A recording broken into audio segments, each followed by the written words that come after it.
Hello everyone. मेरा नाम है भानु गोयर और आज मैं इस वीडियो में आपके लिए कुछ प्रैक्टिस क्वेश्चंस लेकर आई हूँ। आइए देखते हैं सबसे पहला question. Which of the following is not a characteristic of PBR 322? Option 1, it is the first artificial cloning vector constructed in 1977 by Bolivar and Rodriguez. ये सही है हमारा ऑप्शन। ये जो PBR है वो हमारा फर्स्ट आर्टिफिशियल क्लोनिंग वैक्टर है और जो यहाँ पे जो बी और आर है ये साइंटिस्ट के नेम को डिनोट करता है, बॉलिवर एंड रॉड्रिगोज। ठीक है। It is a most, second option देखते हैं, it is a most widely used versatile and easily manipulated vector. ये ऑप्शन भी ठीक है। It has 2 antibiotic resistance gene, जो हमने देखा था लास्ट वीडियो में। It does not have restriction site for SL1। ये ऑप्शन गलत है, इसके पास साइट होती है SL1 के लिए। देखिए मेरे पास एक ये डायग्राम है, यहाँ पे SL1 है। तो टेट्रासाइक्लिन जो जीन थी, रेजिस्टेंट जीन थी, उसमें हमारा रेस्ट्रिक्शन साइट थी SL1 की। तो हमारा ये वाला ऑप्शन गलत है। सेकेंड क्वेश्चन देखते हैं। PBR 322 which is frequently used as vector for cloning gene in E. coli is a original bacterial plasmid, modified bacterial plasmid, viral genome और ट्रांसपोसोम। ये है मॉडिफाइड है, ठीक है, ओरिजिनल नहीं है, ये मॉडिफाइड है, लैब में बना हुआ है और जो साइंटिस्ट है वो बॉलिवर एंड रॉड्रिग्स ने इनको डिस्कवर किया था। So it is a modified bacterial plasmid. Third question देखते हैं। If we use enzyme PVU1 during formation of recombinant DNA by using PBR 322 as vector, then the antibiotic resistance gene used a selectable marker to differentiate between transformant and non-transformant cell is। देखिए इसमें क्या बताया है कि अगर हम PVU use करते हैं और PVU जो है वो एम्परसेंट रेजिस्टेंट की साइट के अंदर है, अगर हम इसको यूज़ करते हैं तो हम किस जीन को, किस सेलेक्टेबल जीन को हम यूज़ करें टू पिक ट्रांसफॉर्मेंट सेल्स। देखिए जो फर्स्ट प्लेटिंग होती है वो ट्रांसफॉर्मेंट सेल को पिक करने के लिए की जाती थी और जो सेकंड प्लेटिंग की थी वो हमने रिकॉम्बिनेंट DNA को पिक करने के लिए की थी। ठीक है। जब हमने रेप्लिका प्लेटिंग वाला एक्सपेरिमेंट किया था उसके अंदर हमने एक तो फर्स्ट प्लेटिंग की थी, एक सेकंड प्लेटिंग की थी। तो फर्स्ट प्लेटिंग के अंदर जो हमने एंटीबायोटिक यूज़ किया था वो एक्चुअली वो वाला जीन यूज़ किया था जिसके अंदर हमने अपना जीन इंसर्ट नहीं किया है। ठीक है। So first plate should contain antibiotic which is not insertionally inactivated. जो इंसर्शनली इनएक्टिवेटेड नहीं था वो वाला हमारा फर्स्ट प्लेट था। उस एंटीबायोटिक जीन को यूज़ करके हमने फर्स्ट प्लेट किया था एंड सेकंड प्लेटिंग जो हमने यूज़ की थी वो वाला एंटीबायोटिक यूज़ की थी जिसके अंदर हमने इंसर्शनली इनएक्टिवेट किया था। तो अगर ये वाला केस देखें, इस केस में जो हम एम्पसिल रेजिस्टेंट जीन है उसको हम इंसर्शनली इनएक्टिव कर रहे हैं, तो ये तो सेकंड प्लेटिंग का है। और जो टेट्रासाइक्लिन वाली जीन थी उसको हम इंसर्शनली इनएक्टिव नहीं कर रहे हैं। हमारा जो जीन ऑफ इंटरेस्ट है वो इस वाली जीन में नहीं है। तो जो हमारी टेट्रासाइक्लिन जो जीन होगी वो हमारी फर्स्ट प्लेट के अंदर आएगी, राइट। और इसी से हम अपना ट्रांसफॉर्मेंट सेल्स को नॉन ट्रांसफॉर्मेंट सेल से डिफ्रेंशिएट कर सकते हैं। तो इसका जो ऑप्शन है वो टेट्रासाइक्लिन वाली एंटीबायोटिक जीन है, राइट। तो देखिए हमारा ऑप्शन क्या है कि ampicillin resistant gene, tetracycline resistant gene, ampicillin और tetracycline gene, it is not possible to differentiate. So option is second. इस वाली जीन को अगर हम यूज़ करेंगे तो हम ट्रांसफॉर्मेंट को नॉन ट्रांसफॉर्मेंट सेल से हम डिफ्रेंशिएट कर सकते हैं। आई होप आपको समझ में आ रहा है। प्लीज़ आप मुझे कमेंट बॉक्स पे लिखिए अगर समझ में नहीं आ रहा है, मैं वापस आपको किसी और क्वेश्चन के साथ एक्सप्लेन करने की कोशिश करूँगी।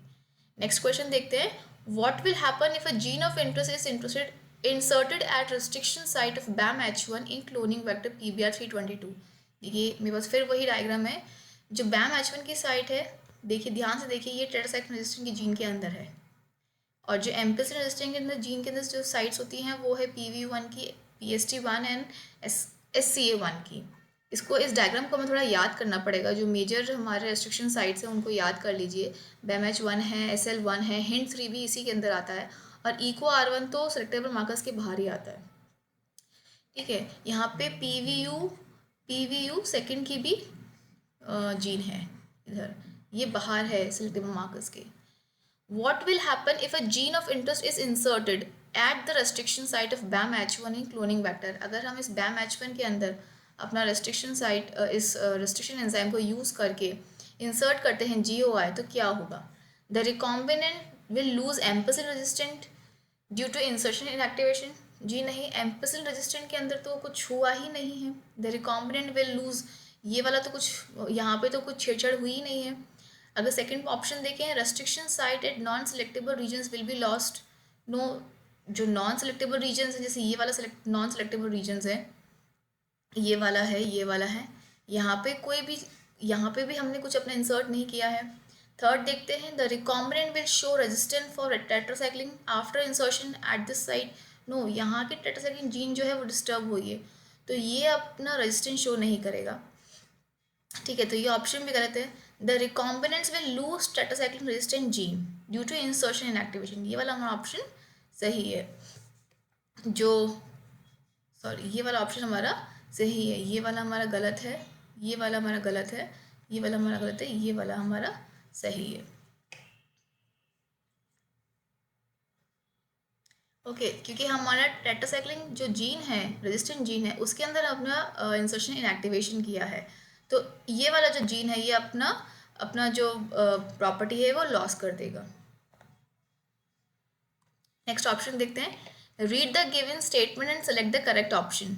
Statement 1. In insertion and activation, blue color produced by bacterial colonies indicates that the plasmid does not have insert in the bacterial genome. सही बात है, अगर हमारा ब्लू कलर आ रहा है इसका मतलब वो बैक्टीरियल कॉलोनीज के अंदर हमारा प्लाज्मिड है, उस प्लाज्मिड के अंदर हमारा कोई इंसर्ट नहीं है। सेकंड देखते हैं statement, presence of insert results into insertion and activation of beta galactosidase enzyme and the colonies do not produce any color. ये ऑप्शन भी ठीक है कि जब बीटा गैलेक्टोसाइड एंजाइम जो है, जो हमारा लेगजेड जीन था, अल्फा वाला पार्ट, उसके अंदर हम इंसर्शन एक्टिवेशन करते हैं तो वो फिर वाइट कलर देगा, ब्लू कलर नहीं देगा, राइट। अगर ये इनएक्टिव हो जाता है तो वो वाइट कलर देगा। तो both statement 1 and 2 are correct, right. Statement 1 is correct, 2 is incorrect, no.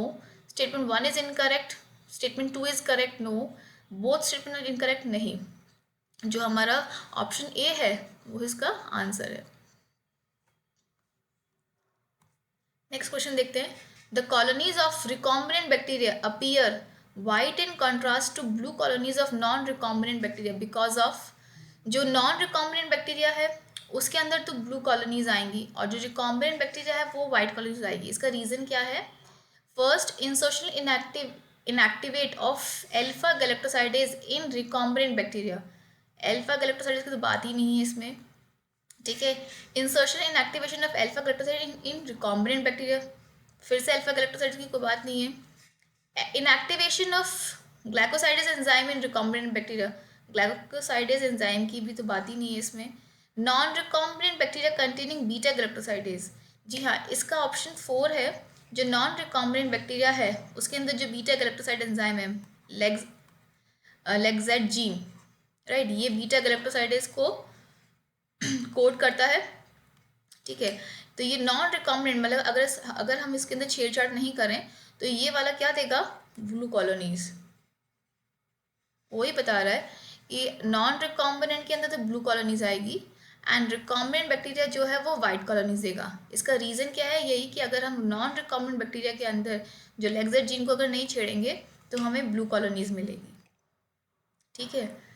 Next question देखते हैं, which of the following statement is not true, sorry, it's not true. First, transformation is a procedure through which a piece of DNA is introduced in the host bacteria. ये सही है। जब हम bacteria के अंदर अपना प्लाज्मिड डालते हैं उस प्रोसेस को बोलते हैं ट्रांसफॉर्मेशन, और सेल्स को बोलते हैं transformant cells. Normally, the genes encoding resistance to antibiotics are considered useful for selectable markers for E. coli. ये ऑप्शन भी सही है, हमने भी पढ़ा है।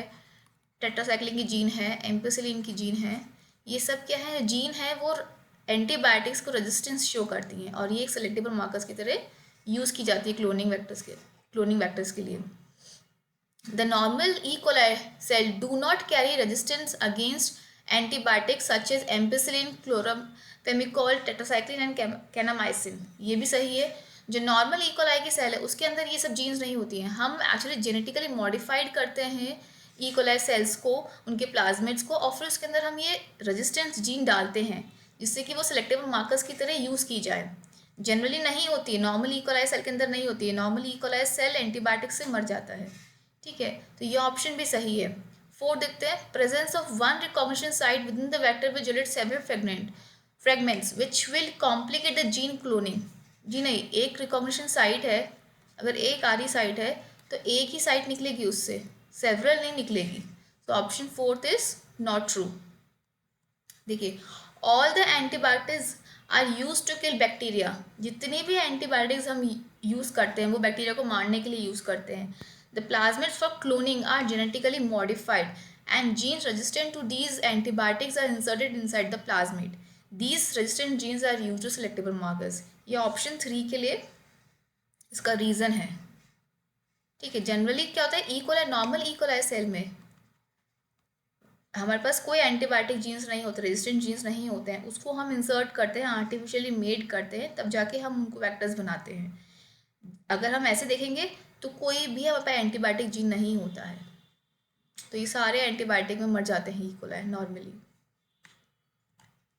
Next question, in blue white screening what do blue colonies represent. Blue colonies क्या represent करता है, cells that have not taken up the plasmid vector. ये सेल है और इसके अंदर ये वेक्टर जो है, इसके अंदर ये लेग जेड जीन है, ये इसके अंदर नहीं आया है, ये नहीं आया है। इसका मतलब हमारे पास ये जीन ही नहीं है तो ब्लू कॉलोनीज कैसे आएंगी, तो इसको ये ऑप्शन गलत है। अगर ये जब जीन ही नहीं आएगा अंदर तो ब्लू कॉलोनीज कैसे देगा बैक्टीरिया। Second, cells with recombinant plasmid containing a new insert. अगर हमारे पास ये प्लाज्मिड है, यहाँ पे लेग्जेट जीन है और वो इसके अंदर हम अपने जीन ऑफ इंटरेस्ट भी डाल दिया है, तो रिकॉम्बिनेंट है, रिकॉम्बिनेंट प्लाज्मिड इंसर्ट है इसके अंदर, तो ये भी नहीं देगी, ये तो वाइट कॉलोनीज देगी, तो ऑप्शन ये भी गलत है। Cells containing empty plasmid vector, अगर हमारे पास सेल आ गया और उसके अंदर प्लाज्मिड वेक्टर भी आ गया, राइट, और कोई जीन ऑफ इंटरेस्ट नहीं है हमारा, तो ये हमारा ब्लू कॉलोनीज दे सकता है। Cells with non functional lacZ gene, जब लेग्जेट जीन ही नॉन फंक्शनल है तो वो ब्लू कॉलोनीज कैसे देगा, वो तो वाइट कॉलोनीज देगा, नॉन फंक्शनल है, तो इसका ऑप्शन है 3। अगर एम्प्टी सेल आ जाएगा, एम्प्टी वेक्टर आ जाएगा तो वो ब्लू कॉलोनीज दे देगा। Thank you everyone, I hope मेरी वीडियो आपको पसंद आई है। प्लीज़ लाइक एंड सब्सक्राइब कीजिए। Thank you so much.